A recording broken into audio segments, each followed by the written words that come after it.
आवाज आ रही है बच्चे?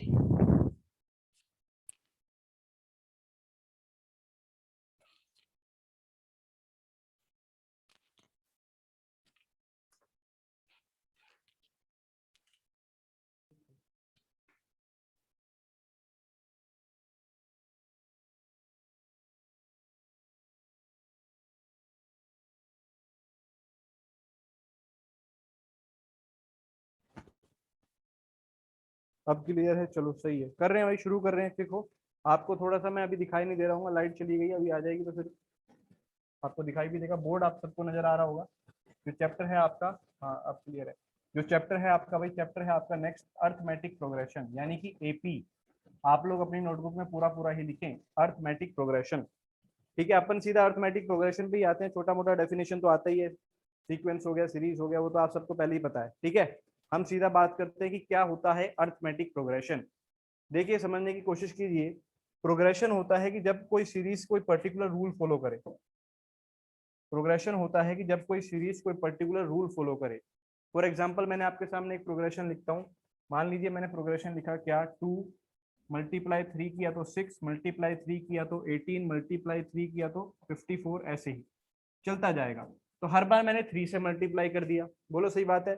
या फिर मैंने क्या लिखा, 1 का क्यूब -1 0, 2 का क्यूब -2 यानी 6, 3 का क्यूब -3 यानी 24, ऐसे ही लिखता गया। यानी कोई ना कोई रूल फॉलो करवाता गया, कोई ना कोई रूल फॉलो करवाता गया। ठीक है ना। जब मैं कोई ना कोई रूल फॉलो करवाता हूँ तो उस चीज को आप सीरीज भी बोल देते हैं। सीरीज, नंबर सीरीज के क्वेश्चन तो मैथ में आप करते ही हैं। बोलो, नंबर सीरीज के जो क्वेश्चन है उन्हें तो आप मैथ में सॉल्व करते ही हो। नंबर सीरीज के क्वेश्चन तो मैथ में सॉल्व करते ही हो। इसी प्रकार से अगर हम कोई भी पर्टिकुलर सीरीज फॉलो करवाएं तो वो हमारी एक प्रोग्रेशन तो होती ही है। लेकिन अपन किस चीज पे बात कर रहे हैं, खास खास बात कर रहे हैं आज अर्थमेटिक प्रोग्रेशन पे। तो कोई भी सीरीज अर्थमेटिक प्रोग्रेशन कब होती है उस पर बात करते हैं। ठीक है जी। कोई भी सीरीज को, किसी को भी आप अर्थमेटिक प्रोग्रेशन कब कहते हो। तो आप लोग इसका बेसिक्स पहले जानते ही हो, पहले से आप लोगों ने पढ़ा भी हुआ ही है थोड़ा बहुत, मैं फिर बताता हूँ। अर्थमेटिक प्रोग्रेशन एक ऐसी सीरीज को कहा जाता है जिसमें अगर आप लगातार दो आने वाली कोई भी टर्म्स को पिक करें, लगातार दो आने वाली कोई भी टर्म्स को पिक करें, तो उनका डिफरेंस कांस्टेंट आता जाए हर बार। फॉर एग्जांपल, एग्जांपल के लिए बहुत ही प्यारी सी, बहुत ही छोटी सी सीरीज, सिंपल सी सीरीज 2 4 6 8 10, समझ रहे हैं, ये एक सीरीज है भाई। तो इस सीरीज में अगर आप लगातार दो आने वाले टर्म्स को पिक करें, जैसे कि आपने कहा सर मैं इन दोनों को पिक करता हूं, तो इन दोनों का डिफरेंस कितना आ गया, बोलो 2 आ गया। इन दोनों को पिक कीजिए तो डिफरेंस कितना आ गया, 2 आ गया। इन दोनों को पिक कर लो तो डिफरेंस कितना, 2 आ गया। लेकिन इंपॉर्टेंट बात यह है कि जिन्हें पिक करोगे वो लगातार आने चाहिए, जिन्हें आप पिक करोगे वो लगातार आने चाहिए। ऐसा नहीं कि आपने बोला कि सर एक तो इसको पिक कर लीजिए और एक इसको पिक कर लीजिए, ऐसा पाप कोई भी बच्चा नहीं करेगा। ऐसा पाप कोई भी बच्चा नहीं करेगा, समझ रहे हैं आप। जो टर्म्स होंगी वो हमेशा लगातार पिक की जाएंगी। बोलो क्लियर है। जो टर्म्स होंगी हमेशा लगातार पिक करी जाएंगी। ठीक है जी, क्लियर है। तो ये जो सीरीज मैंने लिखी है, चलिए इसको थोड़ा सा और लिखते हैं और बात बारीकी से समझते हैं। मान लीजिए जैसे सीरीज क्या है, मान लीजिए जैसे सीरीज क्या है, 3 6 9 12, जैसी ये कोई सीरीज है भाई। तो इस सीरीज के अंदर अगर मैं बात करूं तो ये मेरी क्या है, फर्स्ट टर्म है। ये क्या है, फर्स्ट टर्म। इसको मैं A1 भी बोल सकता हूं, यानी कि फर्स्ट टर्म है। इसे मैं A2 भी बोल सकता हूं, यानी कि ये मेरी कौन सी टर्म है, सेकंड टर्म है। इसे मैं A3 भी बोल सकता हूं, यानी कि ये मेरी कौन सी टर्म है, थर्ड टर्म है। इसे A4 बोल सकता हूं, यानी ये कौन सी टर्म है, फोर्थ टर्म है। बात समझ रहे हैं क्या। A1 A2 A3 A4 करके भी मैं इन चीजों को लिख सकता हूं। और डिफरेंस जो मैं कह रहा हूं कि हर बार सेम आएगा, वो डिफरेंस एक्चुअल में डी, जिसको स्मॉल डी से रिप्रेजेंट किया जाता है और बोला जाता है कॉमन डिफरेंस। ठीक है जी, इसे बोला जाता है कॉमन डिफरेंस। लिख लीजिएगा इस बात को, कॉमन डिफरेंस। सही है बात, कॉमन डिफरेंस जिसे स्मॉल डी से डिनोट किया जाता है। डिफरेंस आता है, कोई भी दो लगातार टर्म उठा लो, A2 माइनस A1 ले लिया, या फिर A3 माइनस A2 ले लिया, या फिर A4 माइनस A3 ले लिया। समझ रहे हैं आप, कोई भी दो लगातार टर्म उठाइए, डिफरेंस हमेशा कैसा आएगा, बराबर आएगा। क्या यहां तक सभी पॉइंट क्लियर हैं आप सबको, जल्दी बोलिए। क्या यहां तक सभी पॉइंट्स क्लियर हैं आप सबको? जल्दी बोलिए।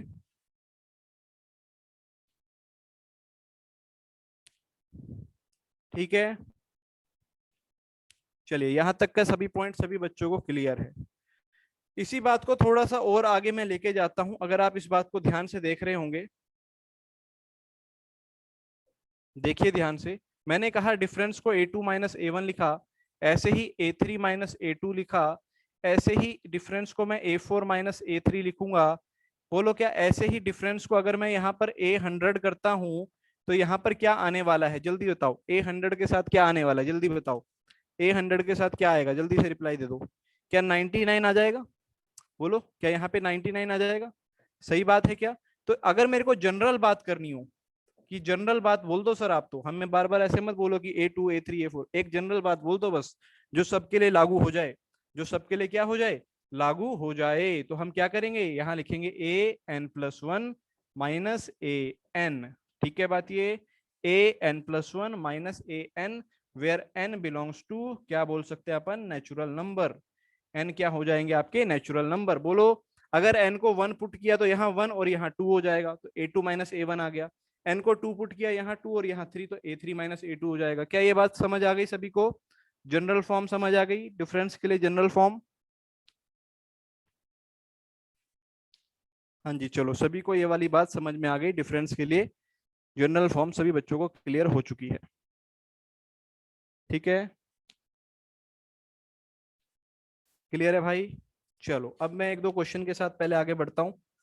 ठीक है, एक दो क्वेश्चन के साथ आगे बढ़ता हूँ। मैं आपको एक एक्सप्रेशन दे रहा हूँ, है ना? मैं आपको एक एक्सप्रेशन दे रहा हूँ। एक्सप्रेशन क्या है? जैसे ये है, इस प्रकार लिखा जा सकता है 3n+2। ठीक है, ये कोई एक्सप्रेशन दिया, मैंने आपसे कहा find first four terms. Find first four terms, क्या फाइंड कीजिए भाई? पहली चार टर्म्स फाइंड कीजिए। फाइंड फर्स्ट फोर टर्म्स, पहले ही चार टर्म इस एक्सप्रेशन की फाइंड कीजिए। तो फर्स्ट फोर टर्म्स के लिए आप क्या करोगे बेटा? आप सबसे पहले n की जगह पे 1 डालोगे। 1 डालते ही क्या नजर आएगा? 3 × 1 + 2 दैट इज कितना हो गया? 5। फिर आपने चेक किया, n की जगह पे से 2 डाला, 2 डालने पे कितना आया? 3 × 2 = 6 + 2 यानी कि बोलो 8। सही बात है। फिर आपने n की जगह पे 3 डाला तो कितना आया? 3 × 3 = 9 + 2 कितना आ गया? 11। ऐसे ही आप फोर्थ टर्म भी निकाल सकते हो क्या? सभी ने भेज भी दिया, बहुत सही बहुत सही। बाकी बच्चे भी फोर्थ टर्म बताओ क्या आएगी? अरे बहुत बच्चों वाला काम बोल रहा हूँ, जल्दी से बोल, भेज दो। बहुत ही बच्चों वाली चीज बोल रहा हूँ, जल्दी से भेज दो। 14 आ जाएगी, बिल्कुल सही बात है। 14 आ जाएगी, बिल्कुल सही बात है। क्या ये जो सीक्वेंस, क्या ये जो सीरीज लिखी गई, क्या ये एक अर्थमेटिक प्रोग्रेशन है? क्या ये सीक्वेंस जो लिखा गया है, क्या ये एक अर्थमेटिक प्रोग्रेशन है? जल्दी बताइए, क्या इसे अर्थमेटिक प्रोग्रेशन बोलने में कोई गुनाह नहीं है? कोई गुनाह नहीं है। ठीक है, तो इस अर्थमेटिक प्रोग्रेशन का कॉमन डिफरेंस क्या है? जल्दी बता दीजिए, कॉमन डिफरेंस कितना आ रहा है? जल्दी से भेज दीजिए आंसर सभी बच्चे। कॉमन डिफरेंस कितना आ रहा है? 3 आ रहा है, बिल्कुल सही। क्योंकि जैसे ही आप कोई भी दो लगातार टर्म उठाएंगे, कोई भी दो लगातार टर्म उठाएंगे, जैसे इन दोनों का डिफरेंस देखा तो 3, इन दोनों का डिफरेंस देखा तो 3, ऐसे ही आगे भी चेक करोगे तो 3। तो अगर कॉमन डिफरेंस सेम आ रहा है तो ये आपकी क्या हो जाएगी? एक अर्थमेटिक प्रोग्रेशन भी हो जाएगी। ठीक है मेरे भाई, स्क्रीनशॉट ले लो जिसने लेना हो इस क्वेश्चन का।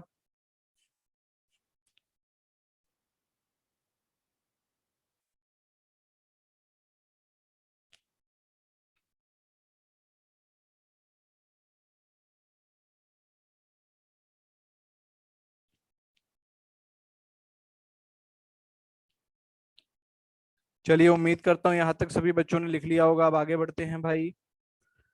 देखो आगे लिखिए, general form of arithmetic progression. किसी भी एपी को जनरल कैसे दिखाया जा सकता है? जनरल फॉर्म लिखिएगा, जनरल फॉर्म। तो जनरल फॉर्म में क्या किया भाई हमने? जनरल फॉर्म में सबसे पहले जो फर्स्ट टर्म है, जनरल फॉर्म में जो सबसे पहले हमने फर्स्ट टर्म है, फर्स्ट टर्म को क्या बोल दिया? हमने बोल दिया जो फर्स्ट टर्म है ए।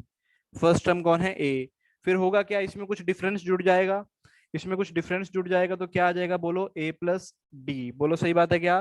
फिर इसमें दोबारा डिफरेंस जुड़ जाएगा तो क्या आएगा? जल्दी बोलो, a+2d। फिर दोबारा डिफरेंस जुड़ जाएगा तो a+3d। और इस प्रकार ये चलता जाएगा। जल्दी बोलिए, क्या इस प्रकार ये चीज चलती जाएगी?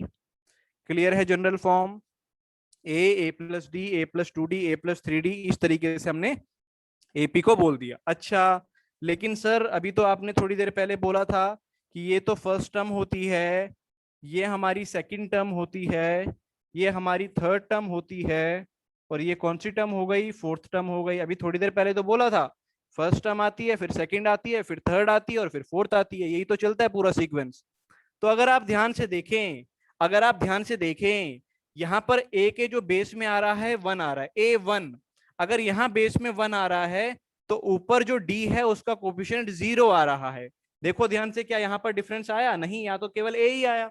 अगर यहाँ पर नीचे 2 आ रहा है, अगर यहाँ पे नीचे 2 आ रहा है तो ऊपर जो डी है उसका कोफिशिएंट देखो 1 आ रहा है।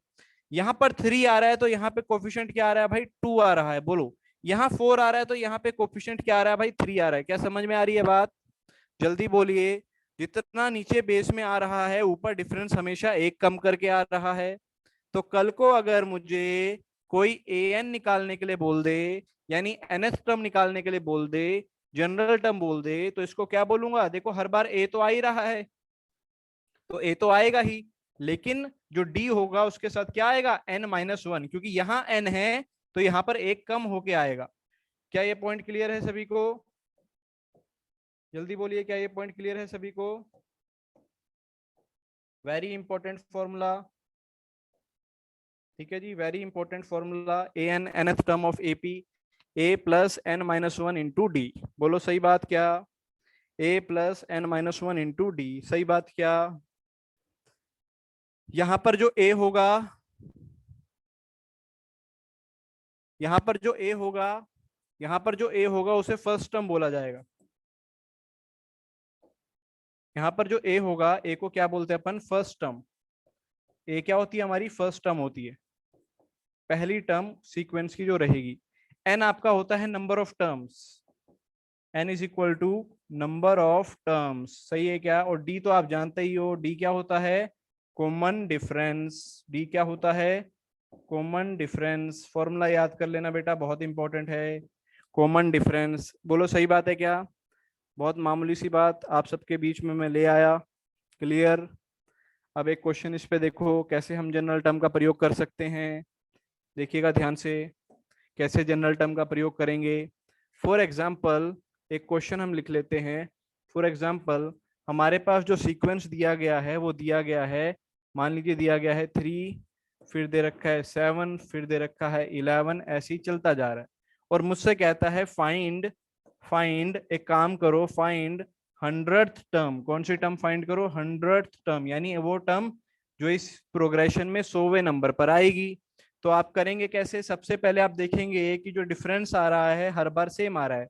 डिफरेंस आ रहा है 7-3 यानी कि 4। ठीक है बात? फर्स्ट टर्म आ रहा है, कितना आ रहा है? बोलो 3 आ रहा है। और नंबर ऑफ टर्म्स जो आपको n निकालना है, कौन से नंबर पे निकालना है? 100 पे निकालना है। n जो निकालना है वो कौन से पे निकालना है? 100 पे निकालना है। आंसर आने शुरू हो गए हैं, बहुत सही। यही चाहिए कि आंसर पहले लिखो। तो a 100 की बात करेंगे तो 100 के लिए यहाँ a और एक कम करके आएगा, यानी 99d। 100 के लिए a और एक कम करके लिखेंगे, यानी 99d। तो बेटा a कितना आया? बोलो 3 प्लस 99d कितना आ गया? 4। आप लोग इसको खुद सॉल्व कर सकते हैं क्या? क्या खुद सॉल्व कर सकते हैं? 399 आ रहा है, बहुत सही। तो आंसर इज 399। बहुत सिंपल सा क्वेश्चन, कर लिया होगा सभी ने, मुझे उम्मीद है।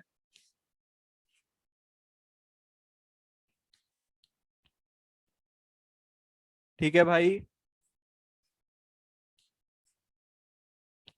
आगे बढ़ते हैं।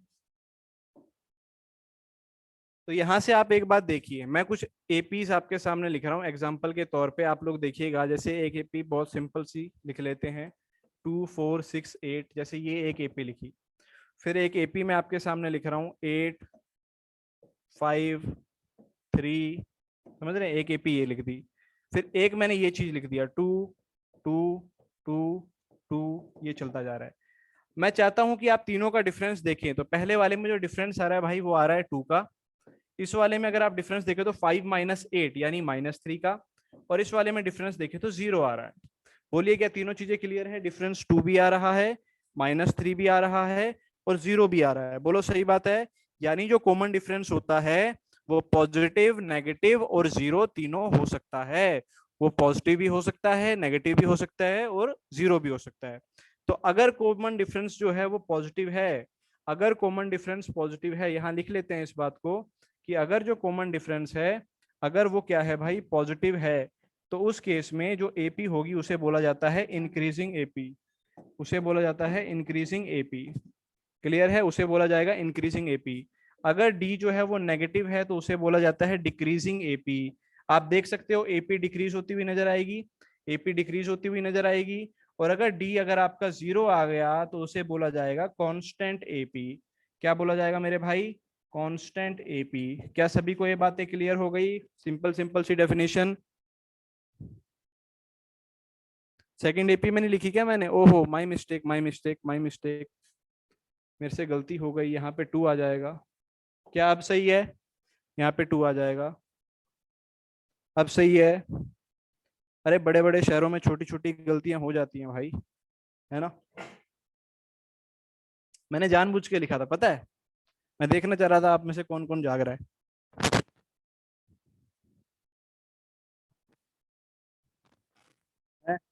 बोलो क्या क्लियर है सभी को यहाँ तक? पॉइंट सारे यस लिख के भेज दो। यहाँ तक की बातें क्लियर है क्या?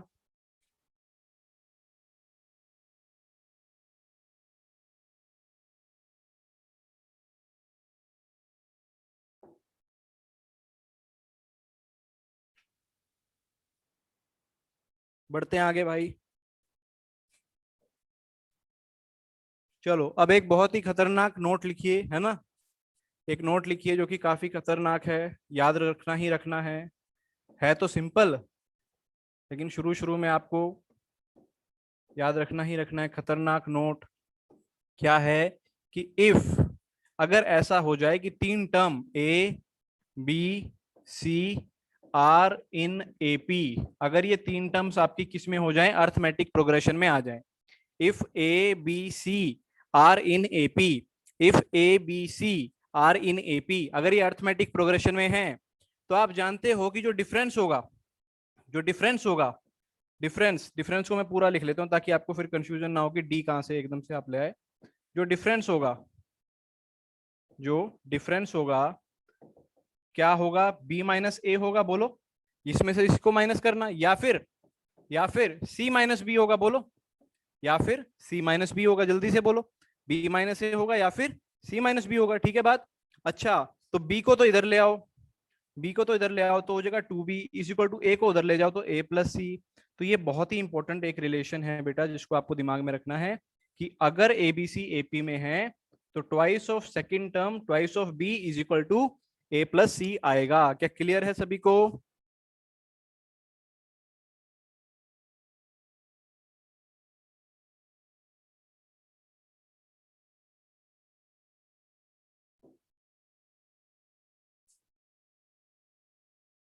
अबे क्या एक्सप्लेन, सिंपल सी तो चीज है यार।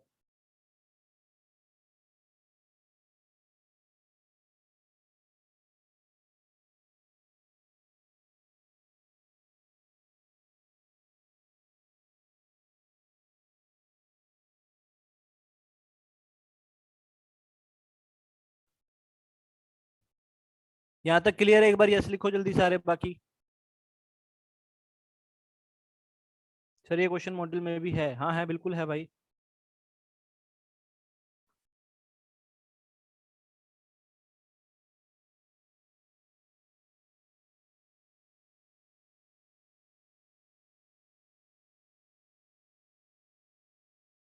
कार्तिक राज पूछ रहा है सर अगर डिफरेंस वेरी करेगा, बेटा फिर एपी में थोड़ी होगा। अगर डिफरेंस वेरी ही कर गया तो क्या वो एपी में बचेगा? अगर डिफरेंस वेरी कर गया तो वो एपी में कैसे बचेगा भाई? फिर तो अर्थमेटिक प्रोग्रेशन ही नहीं बनेगा। ठीक है, आगे बढ़ूं? चलो आगे बढ़ रहा हूं भाई, है ना। I am moving forward. Question है आपके लिए, क्वेश्चन है आपके लिए, एक सीक्वेंस का nth टर्म गिवन है 3n-2। आपको बताना है क्या ये सीक्वेंस अर्थमेटिक प्रोग्रेशन होगा। इज दिस सीक्वेंस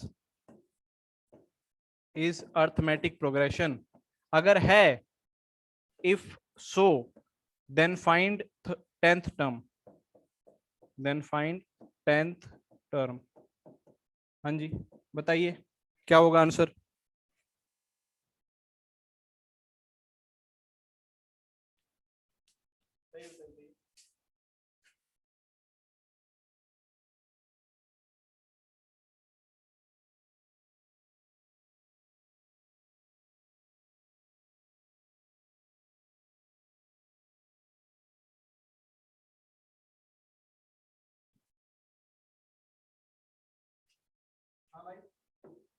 चलिए, अगर अर्थमेटिक प्रोग्रेशन चेक करना है तो क्या करेंगे चेक।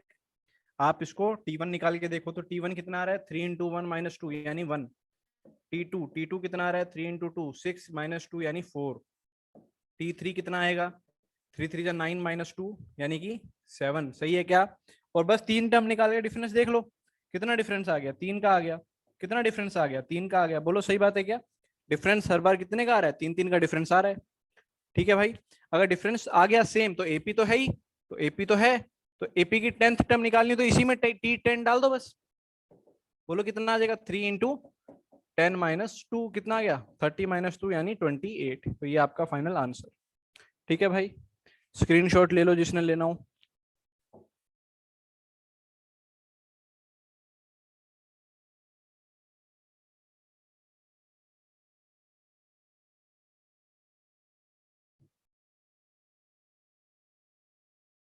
चलिए आगे करते हैं। अगला क्वेश्चन, अगला क्वेश्चन एक एपी आपको गिवन है, लिख लीजिए। एपी आपको गिवन है 9 13 17 21, ये एपी है ना। फाइंड करना है, जल्दी जल्दी लिखिए। फाइंड करना है, एक तो 12th टर्म, एक फाइंड कीजिए 24th टर्म, एक फाइंड कीजिए nth टर्म। nth टर्म, चलिए तीनों पार्ट फाइंड कीजिए जल्दी से।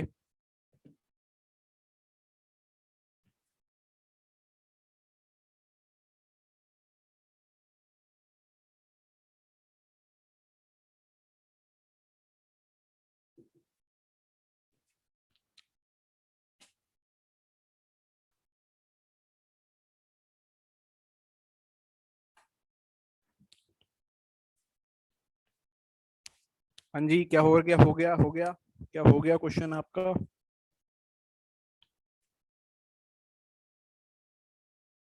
चलिए करते हैं।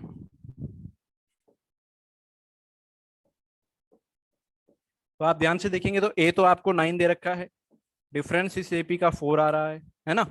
सबसे पहला A12 अगर निकालना है तो A12 हमारा क्या होगा, A12 क्या होगा, A12 वो होगा A+11D। A12 क्या होगा, A+11D। सही बात है क्या, A12 होगा A+11D। ठीक है, तो A+11D कर लेंगे भाई, तो कितना आएगा, A दे रखा है 9 + 11, D कितना है भाई 4। तो 44 + 9, 44 + 9 इज 53। ठीक है क्या। फिर ऐसे ही A24 निकालेंगे तो कितना आएगा, A+23D। ए है 9 + 23, डी की वैल्यू है 4। बोलो सही है क्या, कितना आ रहा है ये बताना वैल्यू सॉल्व करके। 101 आ रहा है, 101 आ रहा है। चलो, कुछ 99 बोल रहे हैं, कुछ 101 बोल रहे हैं, ऐसा कैसे भाई, ऐसा कैसे काम चलेगा भाई। 23 × 4 92 होता है, 92 + 9, 92 + 9 कितना होगा भाई, 101 हो जाएगा। ठीक है, और फिर ए एन निकालना है तो ए एन क्या होगा भाई, ए प्लस, क्या फॉर्मूला था, A+n-1 × D। तो ए तो आप जानती हैं कितना था क्वेश्चन में, 9। एन की फॉर्म में ही रखना है, और डी कितना है भाई, डी है 4। तो फाइनली ये कितना आ गया, 9 + 4n - 4 यानी कि कितना आ गया भाई, 4n कितना +5। बोलो सही है क्या, 4n + 5 सही है क्या। किस किस का आंसर सही आया जल्दी से भेजो, किस किस का आंसर सही आया जल्दी से भेजो।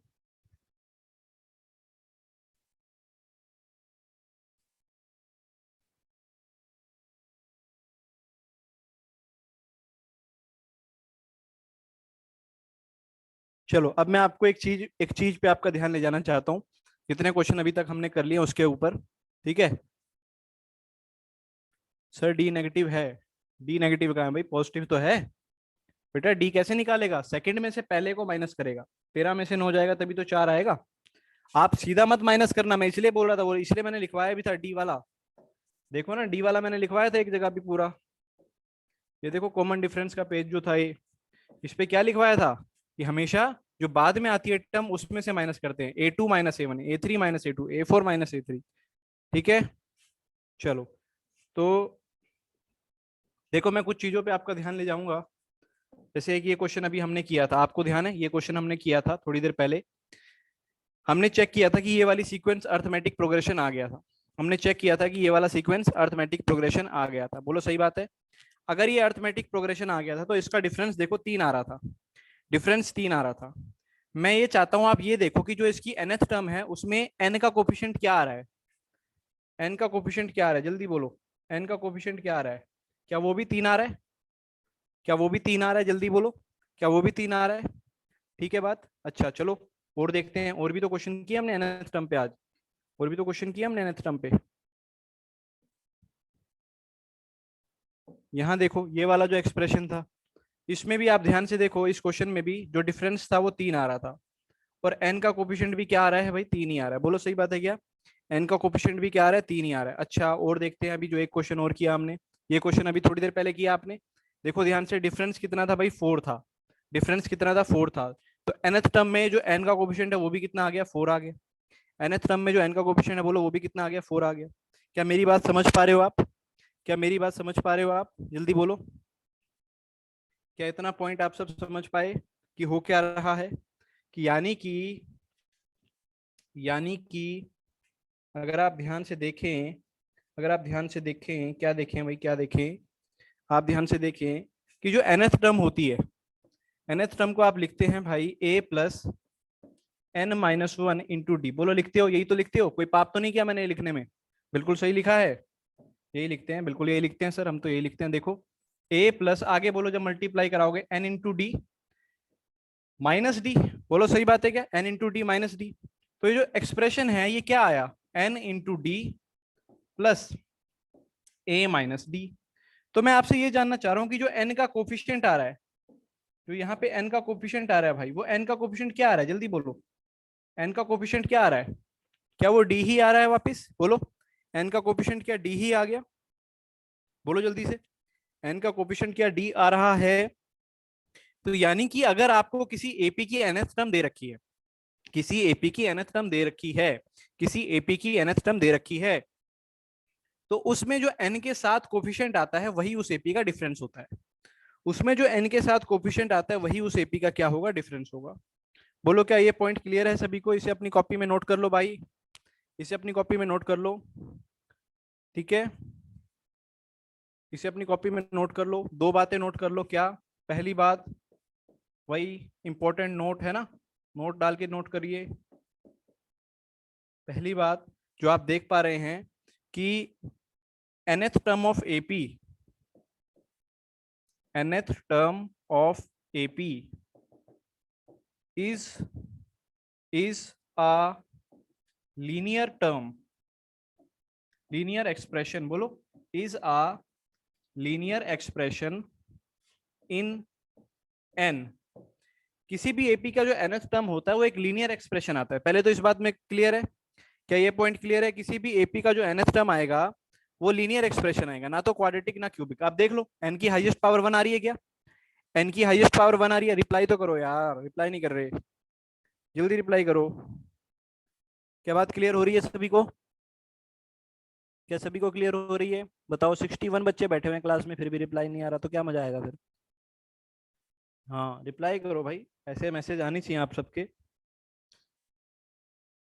हाँ भाई, तो किसी भी एपी की nth term of an AP is a linear expression in an, nth term of AP is a linear expression in an. पहली बात तो ये, ठीक है, पहली बात तो ये कि जो एक्सप्रेशन होगा वो कैसा होगा भाई, लीनियर होगा, पहली बात तो ये, ठीक है।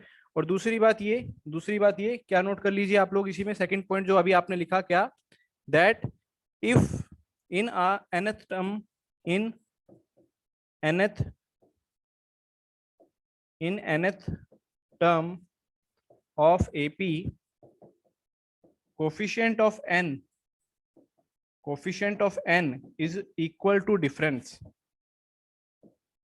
Is equal to difference of the AP. जो n का कोफिशिएंट होता है is equal to difference of AP. क्या पॉइंट क्लियर है? जल्दी बोलो, क्या आपको ये पॉइंट क्लियर है? जल्दी बोलिए।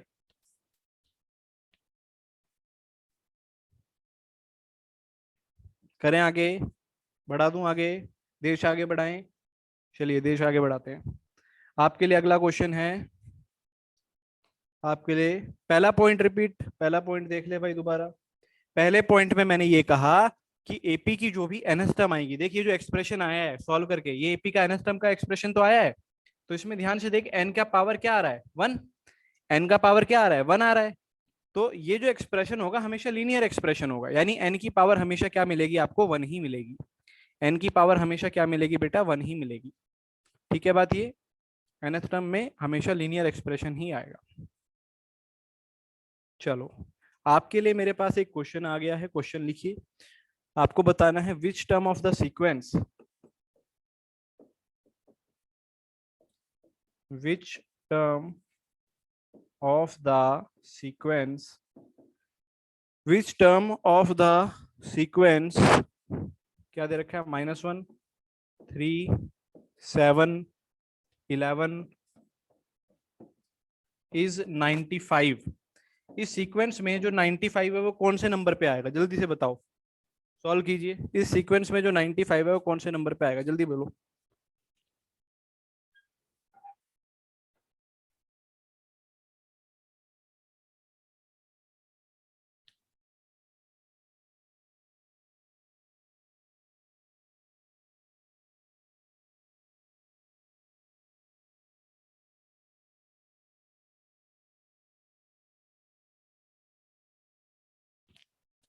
चलिए आंसर आने शुरू हो गए हैं। बहुत सारे बच्चों ने आंसर 25 भेजा है, और नितिन ने करीब 10 बार आंसर 23 भेजा है ना? तो देखते हैं किसका आंसर सही आ रहा है, देखते हैं भाई। तो क्या किया हमने, हमें तो पता नहीं है कौन से नंबर पे आएगा 95। हमने क्या दिया कि, हमने क्या दिया कि let 95 be the 95 be the nth term of the AP. कौन से नंबर पे आ रही है? nth नंबर पे आ रही है। तो यानी कि जो ए एन होगा वो 95 हो जाएगा। ए एन 95, तो ए एन क्या होगा? A plus n minus 1 d is equal to 95। A कितना है भाई? ए है -1। एन मुझे निकालना है क्वेश्चन में, डिफरेंस क्वेश्चन में अगर आप देखें तो 4 आ रहा है, इज इक्वल टू आ गया 95 के। ठीक है मेरे भाई। तो सबसे पहले तो क्या होगा, -1 उधर जाके 96 बनाएगा, तो n -1 इंटू 4, -1 उधर जाके प्लस हो जाएगा 96। 4 से इसे भी काट दिया आपने, कितने पे जाएगा भाई? 24 पे जाएगा क्या? 24 पे जाएगा, तो n बराबर में -1 उधर जाके +1, दैट इज 25। तो आंसर क्या आ गया भाई? Answer is n is equal to 25। किस किस का सही आ गया? किस किस का आंसर सही आ गया? जल्दी बोलो।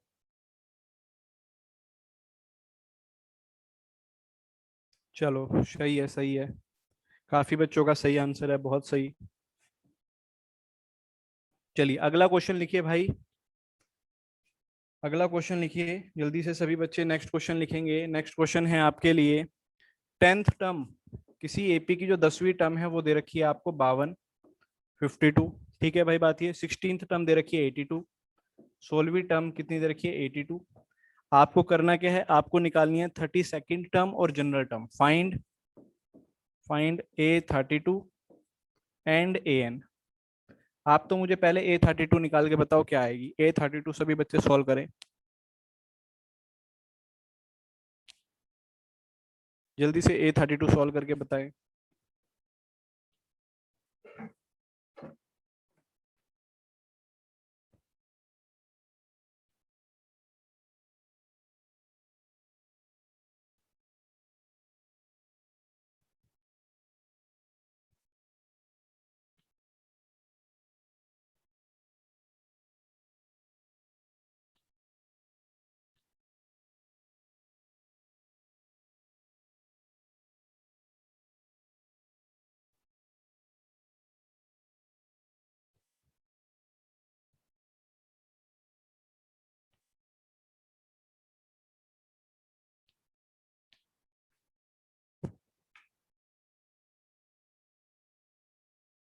चलो भाई, बहुत सारे बच्चों के आंसर आ चुके हैं। देखते हैं, मुझे लग रहा है कि सभी के सही सही आंसर ही आए हैं, है ना। चलो देखते हैं। देखिए, सबसे पहले तो जो आपको गिवन है आप उसे देखिए। पहला क्या गिवन है कि A10 कितना है 52। A10 कितना है 52, तो A10 का मतलब क्या होगा? A10 का मतलब होगा सर A+9D। कितना दे रखा है भाई? 52। सही बात है क्या? ऐसे ही A16 का मतलब क्या होगा? A16 का मतलब होगा A+15D, और ये कितना है भाई? 82। हमेशा एक एक कम करके D के साथ आ जाता है। दोनों इक्वेशन को सॉल्व करने के लिए अपन ने माइनस कर दिया। क्या कर दिया? माइनस कर दिया। माइनस करते ही इससे ये कट गया। 9 में से 15, 15 में से 9 गए, कितना? 6 आ जाएगा, माइनस का 6D। और इधर कितना आ जाएगा बोलो जल्दी से? माइनस का 30। माइनस से माइनस काट दीजिए तो डी की वैल्यू आप सबको नजर आ रही होगी 5 आ गई। डी की वैल्यू सबको नजर आ रही होगी 5 आ गई। क्या सही लिखा मैंने? बिल्कुल सही लिखा मैंने, कोई पाप नहीं किया। डी की वैल्यू आ गई 5। अब अगर A32 निकालना है तो A32 कितना होगा बोलो जल्दी से? आप कहोगे सर A32 होगा A+31D होगा। ए कितना निकाला हुआ? ए तो क्वेश्चन में हमें दिया ही नहीं, ए हमें निकालना पड़ेगा, तो ए निकाल लेते हैं। डी की वैल्यू 5 आप वापस यहाँ डाल दो, तो 5 9 जा कितना? 45। और 45 जब उधर जाके माइनस होगा 52 में से, तो ए की जगह कितना आ जाएगा बोलो? 52 में से जब 52 में से जब हम 45 माइनस करेंगे, क्या 7 आएगा? तो ए की जगह 7 आ गया, प्लस 31। डी की जगह कितना आ गया भाई? 5 आ गया। तो ओवरऑल कितना आ गया भाई? ये 7 प्लस 5 1 जा 5, 5 3 जा 15। सही है क्या? तो आंसर इज 162। 162 क्या सही है? मैंने लिखा है सभी का 162 ही आया था। बहुत सही, बहुत सही, सभी का 162 ही आया था। आगे बात करते हैं, एक हमें निकालना है an। तो आप जानते हैं जो an होगा A+n-1 × d। तो a तो आपने निकाल ही लिया बेटा, 7 आ रहा है। n-1 d कितना आ रहा है? d आया आपका 5। तो कितना आ गया भाई एक्सप्रेशन? 5n-5 और +7 यानी +2। तो ये आपका आंसर आ गया। अगर आप ध्यान से देखें तो यहाँ पर भी जो n का कोफिशिएंट है वो डिफरेंस के बराबर ही आया है। डिफरेंस 5 आया था ना, तो n का कोफिशिएंट किसके बराबर आया? डिफरेंस के बराबर ही आया है। बोलो क्या मैंने सही कर लिया? क्या आपको समझ आ गया? किस किस को समझ आ गया जल्दी बोलो।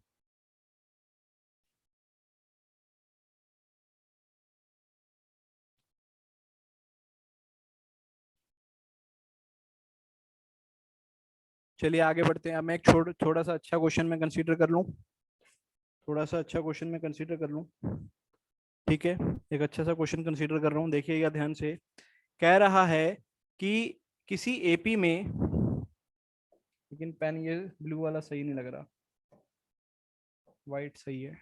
कह रहा है कि किसी एपी में जो mth टर्म है वो 1/n के बराबर है, ठीक है भाई। mth टर्म 1/n के बराबर है, और जो nth टर्म है वो 1/m के बराबर है। जो nth टर्म है वो 1/m के बराबर है। आपको फाइंड करनी है mnth टर्म। क्या फाइंड करनी है? mnth term. थोड़ा सा अभी शुरू में तकलीफ दे रहा होगा, लेकिन कोई बात नहीं, अभी समझ आ जाएगा, ठीक है। अभी आपको समझ आ जाएगा, चिंता ना करें। mnth टर्म, हाँ ठीक है। बिल्कुल आपके मॉड्यूल के ही एग्जाम्पल करवा रहा हूँ भाई मैं, है ना। मॉड्यूल के ही आपको एग्जाम्पल करा रहा हूँ, चिंता ना करें, है ना। ताकि आपको एग्जाम्पल भी सॉल्व हो, और एक्सरसाइज तो आप लोग खुद करते ही हो, है ना। उसके तो हम डाउट कर ही लेते हैं। चलो सॉल्व करते हैं। पहली वाली चीज को देखते हैं सबसे पहले, सॉल्यूशन करते हैं इसको। जो पहली चीज दे रखी है कि mth टर्म 1/n है, तो mth टर्म का मतलब होने वाला है a प्लस, जल्दी से बोलो साथ के साथ, a+m-1 × d। ये बराबर है भाई किसके? 1/n के। इसमें तो कोई दिक्कत नहीं है। ऐसे ही जो nth टर्म है, nth टर्म कितना है? 1/m।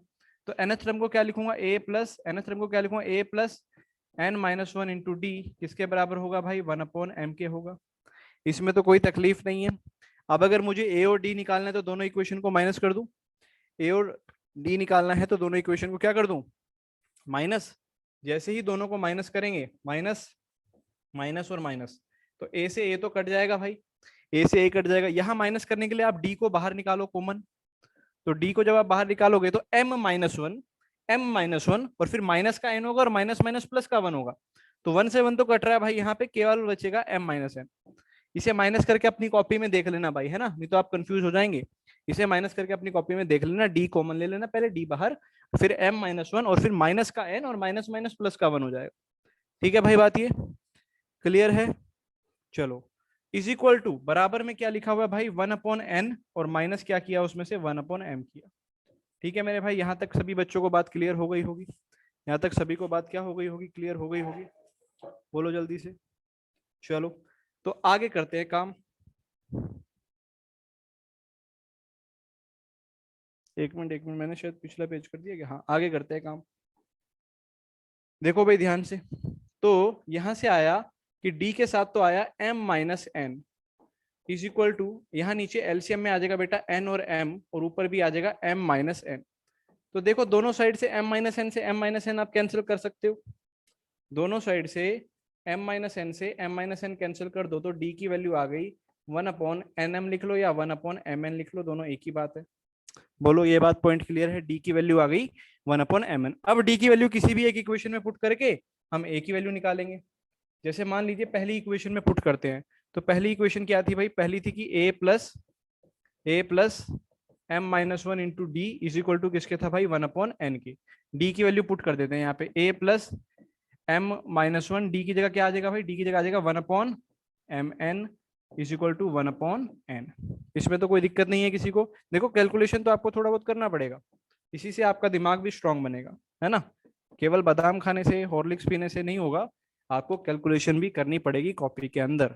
ठीक है देखो जी, क्या आएगा बोलो, a प्लस m/m(n), पहले तो ये एक बार इसके नीचे और एक बार किसके नीचे, -1 के नीचे, तो -1/mn is equal to 1/n। ध्यान से देखो m से m कटा तो ये 1/n आ गया, उधर भी 1/n, तो 1/n से 1/n वहां भी कट जाएगा, तो a की वैल्यू भी कितनी आ गई 1/mn ही आ गई। बोलो सही बात है क्या? क्या a और d निकालने में आपको क्लियर हो गया? क्या a और d आप निकाल पाए? जल्दी बोलो, क्या a और d दोनों सेम आ गए आपके? जल्दी बोलो, 1/mn आ रहा है, बोलो बोलो बोलो, रिप्लाई करो भाई, रिप्लाई करो। चलो अब आपको निकालना क्या था, अब जो निकालना था उस पर बात करते हैं। आपको निकालना था mnth टर्म यानी amn, यानी कि उसको क्या लिखेंगे भाई, amn यानी कि क्या लिखेंगे भाई, a plus mn-1 into D. ठीक है बात ये, तो a की वैल्यू आई 1/mn, सारी वैल्यू पुट कर देते हैं, प्लस यहाँ आ गया mn-1, डी की वैल्यू भी कितनी आ गई 1/mn। बोलो सही बात है, तो ये इसको जब सॉल्व करोगे 1/mn को mn से करोगे तो कितना आएगा 1, और इसको माइनस से करोगे तो माइनस का 1/mn, अंदर मल्टीप्लाई करा दिया बस। अब यहाँ से आपका आंसर आपको दिख ही गया होगा मुझे लगता है सभी बच्चों को, इससे ये कट गया तो वैल्यू कितनी आ गई भाई 1। तो ऐसे क्वेश्चंस की प्रैक्टिस आपको करनी है, क्योंकि एनटीएससी में इसी प्रकार के क्वेश्चन भी आ सकते हैं। ठीक है क्लियर, बोलो।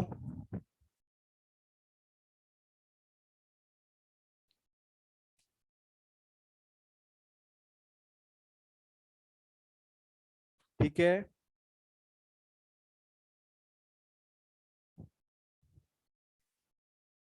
देखो थोड़ा सा मैं ऊपर कर रहा हूँ इसको, स्क्रीनशॉट लेना जिसने ले लो।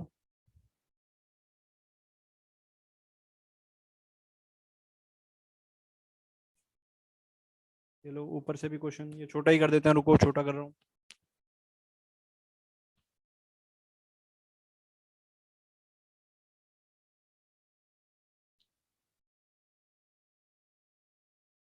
हाँ लो आप स्क्रीनशॉट ले लो, एक ही पेज पे आ गया पूरा।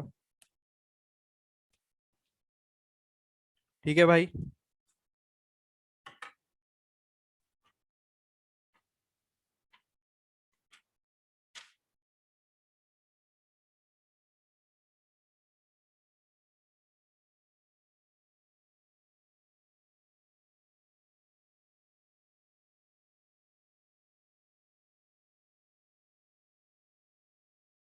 चलो भाई, तो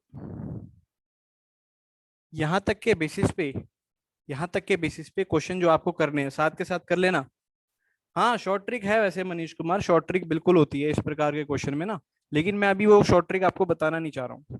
ठीक है, छोटा तरीका एक होता है, छोटा तरीका एक होता है, लेकिन उस छोटे तरीके पे मुझे आपको लाना नहीं है, क्योंकि मैं चाहता हूँ आप एपी के क्वेश्चंस को अच्छे से सॉल्व करें, उन्हें सब्जेक्टिवली सॉल्व करें, क्योंकि जो क्वेश्चन एनटीएससी में पूछे गए हैं, एपी से हर बार एक क्वेश्चन पूछा जाता है। अर्थमेटिक प्रोग्रेशन से हर बार एक क्वेश्चन पूछा जाता है और वो क्वेश्चन ट्रिक से सॉल्व नहीं होता है, ठीक है ना। उसके लिए आपको पेन चलाना पड़ेगा, आपको थोड़ा कैलकुलेशन वाइज काम करना पड़ेगा, ठीक है।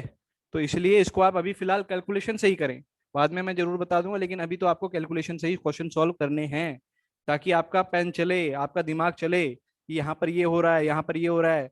आधे बच्चे तो इसको सॉल्व करने में, आपको नहीं लगता आधे बच्चे यहीं बिखर जाएंगे, कहीं पे कैलकुलेशन गलती करेंगे, कहीं पे कुछ करेंगे, कोई प्लस का माइनस करेगा, ठीक है ना। तो इस प्रकार के क्वेश्चन आपको सॉल्व करने हैं, ठीक है। चलिए, जो अभी तक के बेसिस पे ये काम आप लोग कर लें, क्योंकि कल जब क्लास, अगली क्लास जब भी होगी, तो पहले मैं ये आपसे पूछ लूंगा कि आपके इसमें कोई डाउट है कि नहीं है। तो एक्सरसाइज 2 एपी के अंदर से क्वेश्चन नंबर 1 से 37 है ना भाई, साथ के साथ ही डिस्कस करते हुए चलेंगे, क्योंकि फिर बाद में बहुत सारा काम हो जाता है। अभी आपने देखा 2 दिन डिस्कशन चला तो 3-4 पेज ही हो पाए पूरे डिस्कस, है ना। तो ये आप करेंगे सारे बच्चे, ठीक है। 1 से 37 तक एक्सरसाइज 2 के क्वेश्चन आप लोगों ने सॉल्व करने हैं, ठीक है मेरे भाई, सॉल्व करने हैं। क्लियर है क्या सभी को? जल्दी यस लिख के भेजो।